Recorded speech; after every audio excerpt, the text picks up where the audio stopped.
dito, Mr. President, Mr. Chairman, during the campaign, you said 100,000 people would die in his crackdown. With so many dead bodies dumped in Manila Bay, that fish there would grow fat from feeding on them.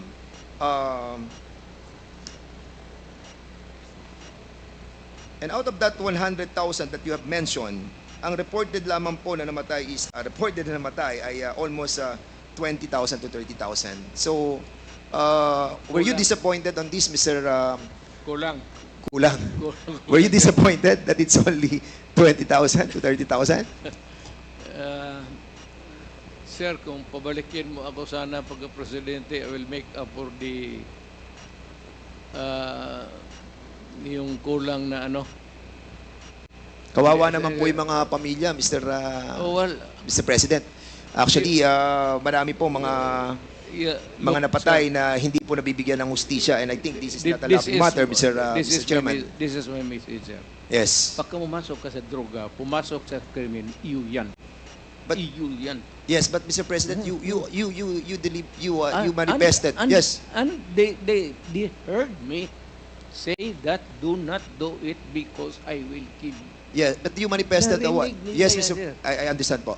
You manifested a while ago that those that were killed during the war on drugs were not all addicts and high-value targets. Iyan ang Kaya hindi po nagmamatch yung... That would be a matter of mathematical ano, sir. Hindi lahat talaga tama ka. Tama ka. Okay. It could not be na lahat durugista or even connected with drugs. And because of this pronouncement, Mr. President, because you have mentioned of the reward system, doon po sa nabasa kong sa news, and if I may, police were outsourcing extrajudicial killings to the same vigilante gang they accused of murder. Officials of the PNP, andyan po, kung mababasa po ninyo, coordinated with vigilantes, selected targets to credit for murders, and on occasion paid for assassinations in the name of the war against drugs. So in other words, Mr.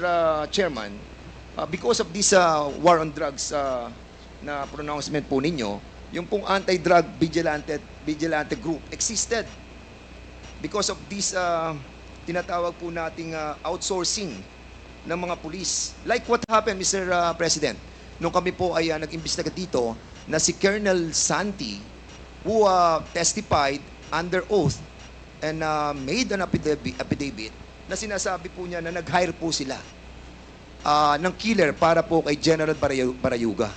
At binayaran po nila ng 300,000 pesos. Will you agree with me, Mr. President, that General Barayuga was a victim of extrajudicial killing? I'm sorry, sir. I'm not. Wala talaga akong maisabi dyan. Hindi ko alam ano sinasabi mo. This happened, Mr. President, during your time. Yeah. But you don't know what happened to General Barayuga? Wala akong... Mr. Chairman, kasi po, panahon po ninyo to, nung mamatay si General Barayuga, and it saddened us kung hindi po natin alam kung ano po nangyari doon sa kaso yun. Yan ang problema eh. Gusto ko rin malaman kasi it was during my time. I am as much interested as you. Kasi Mr. President, General po to. Pero yung utos ko, Apo. inaamin ko, Na ano po? walang problema yan. Hindi nyo po ba inimbestigahan itong tungkol kay General Barayuga? Wala akong nakialam dyan, sir. Kindly wrap up. Kasi po, Mr. Yes, Mr. That is a personal, maybe, I do not. Kasi po si Wala akong na magpatay ng general. Kasi po ito pong si Colonel Hector Grijaldo na siya pong nag-aakusa sa amin that kami daw po ay pinuwersa namin siya, kinuors namin siya, hinaras po namin siya. Siya po ang chief of police ng Mandaluyong when this murder of General Grijaldo happened. General Barayuga happened. And that's the reason why we are asking about kung nalaman po ninyo itong kasong to, Mr. Wala, sir. Sino yan, sir? Sinong suspect? Well, according po kay Colonel Santi, ang suspect po ay si Colonel Leonardo at si Colonel Garma. He mentioned in the affidavit that Colonel Leonardo called him. Kaya nga po, tinatanong po namin sa inyo kung nalalaman po niyo yung kaso Well, na yun. I do not know. There should be cases by now. Or there should be a case filed by now. Kung ganun, lalo na general. So, anong ginagawa ng police pati military dyan? They should be more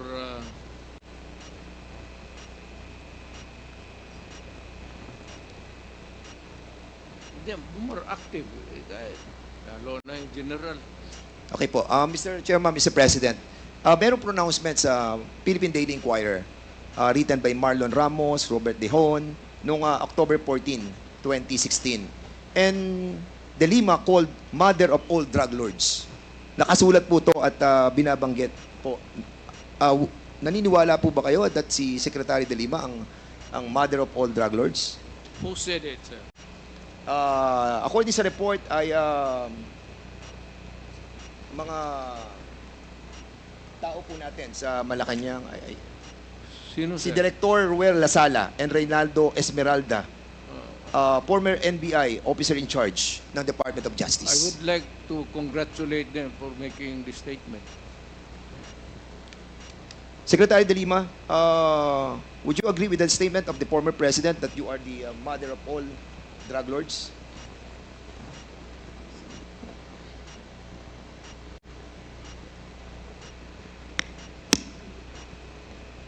Absolutely false.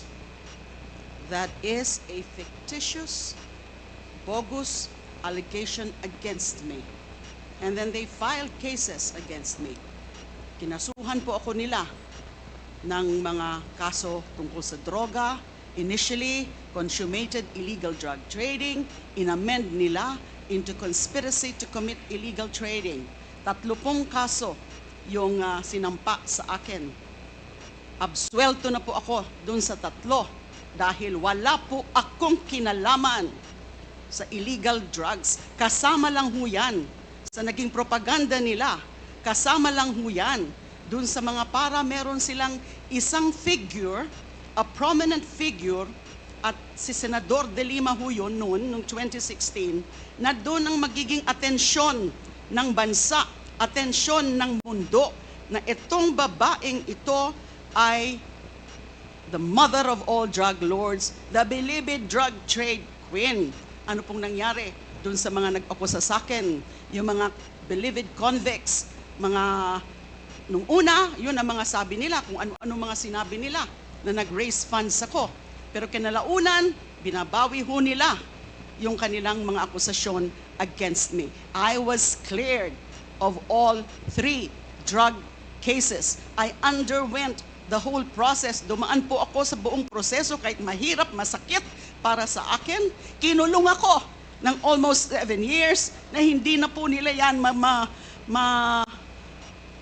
mababalikan dahil sa pagkagalit nung pinaka-mastermind nung pag-persecute sa akin na inimplement nung kanyang Secretary of Justice, si Vitaliano Aguirre. At meron pang mga ibang handlers na siyang mga kumausap dun sa mga nagtestigo against me. So that is absolutely false. That is a slanderous accusation against me. Thank you po. Mr. Chairman, Mr. President, meron po ako nabasa na news observer noong 2017. At ito po news article tungkol kay Las Cañas, who claims he was a former DDS leader and personally killed about 200 people.